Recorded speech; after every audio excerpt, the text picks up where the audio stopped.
bad, but he's always smiling. So Mahavishnu appeared in front of Kaushalya, Mother Kaushalya, and he let her know that, look, I am the one who's going to come as your little baby. I'm going to be born. And Kaushalya prayed to him and then said to him, first the Ramayana says, Prabhu Muskana. He appeared in his smiling form, the godly form, but he was smiling. She said, Kije Shishu Leela. My Lord, please commence your pastimes as a little child. I wanted you as my child, but you have come here in the form of my father. I don't want you as my father right now. I want the sweetness of loving you as my child. So God, who was smiling, he now turned himself into a little newborn and he started crying. The Ramayana says, Rodan Tana. He started crying and thus began his pastimes as Bhagwan Sri Ram in the form of a child. There was nothing material about that birth.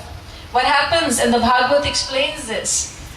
In the Bhagavad, it is explained that when God wants to take birth, what he does is he fills air into the stomach of the mother.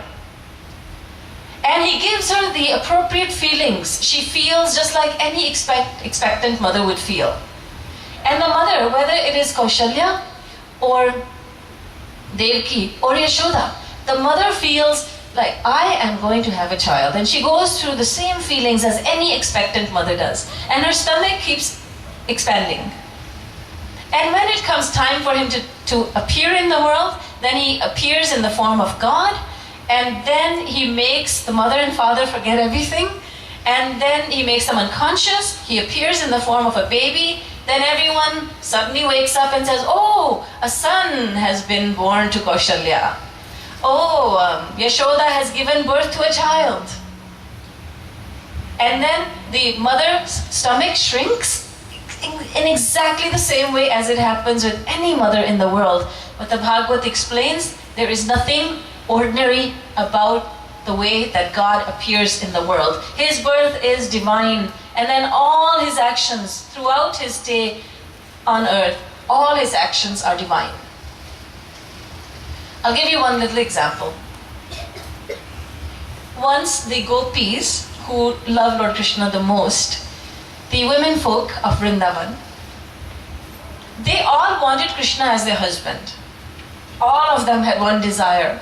They didn't desire material goods. They did not desire great health. They didn't desire anything or anyone. They just wanted Lord Krishna as their husband. So all of them observed a fast. And they observed a fast for Katyayani Devi, and they begged the goddess, please make it so that he becomes my husband. That is the desire. That was the desire of all of them. Now, many of these gopis who have come here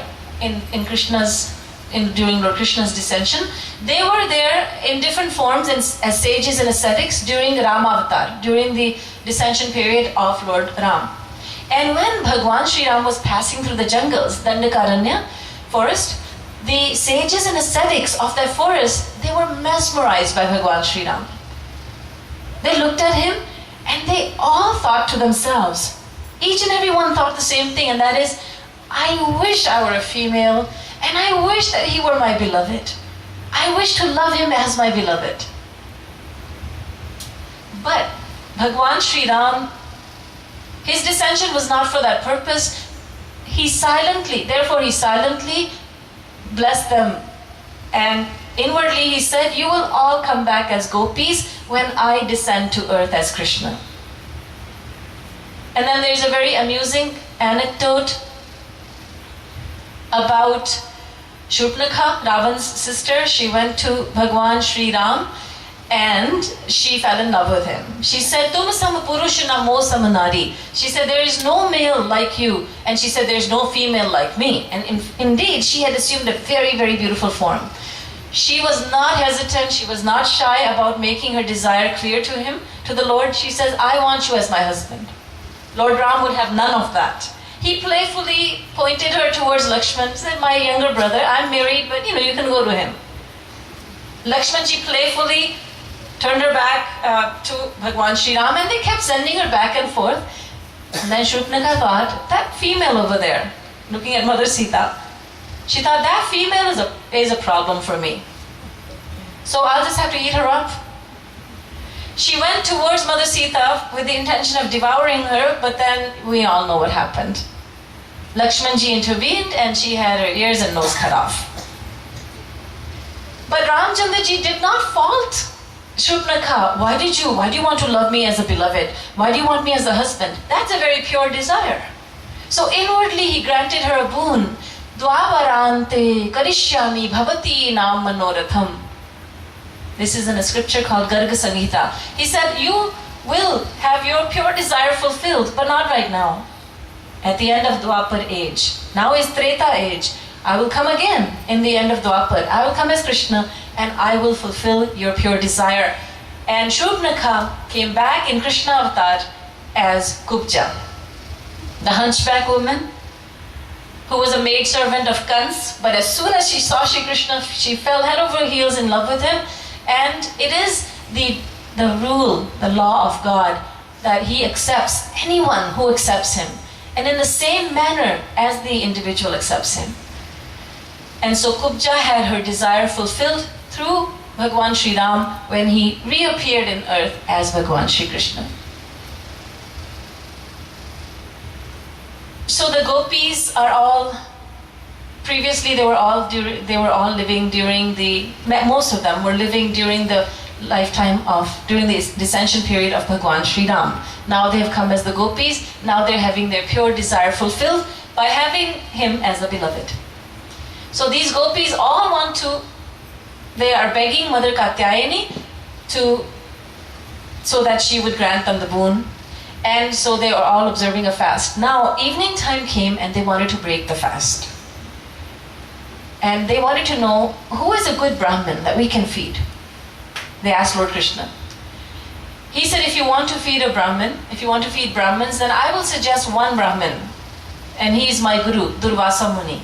He lives on the other side of the Yamuna river.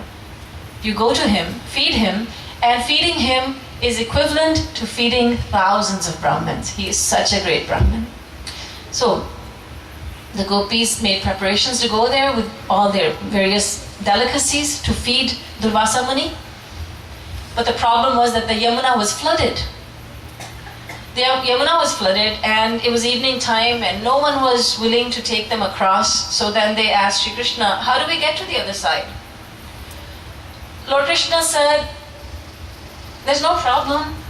Just go to the Yamuna river and pray to Mother Yamuna. Oh Mother, if it is true that Shri Krishna is Akhanda Brahmachari, he is an eternal celibate, then part for us. And the gopis snickered. This is the same Krishna who's with every gopi. This is the same Krishna with 16,108 queens. He is celibate. They all snickered, but they went to Mother Yamuna and they said, Mother Yamuna, if it is true that Shri Krishna is eternally celibate, then part for us. And surprise of all surprises, the Yamuna parted and they were able to just walk across the Yamuna to the other side. There they fed Durvasa Muni and he proved to be so fond of food that he ate up everything in sight. Kept on eating. He just kept on eating. The gopis were very happy, but they were also surprised. And they looked at each other as if to say, how much is he going to eat? What a glutton he is. But they were still happy that he has accepted everything. He didn't even leave any prasad for them. No food remnants.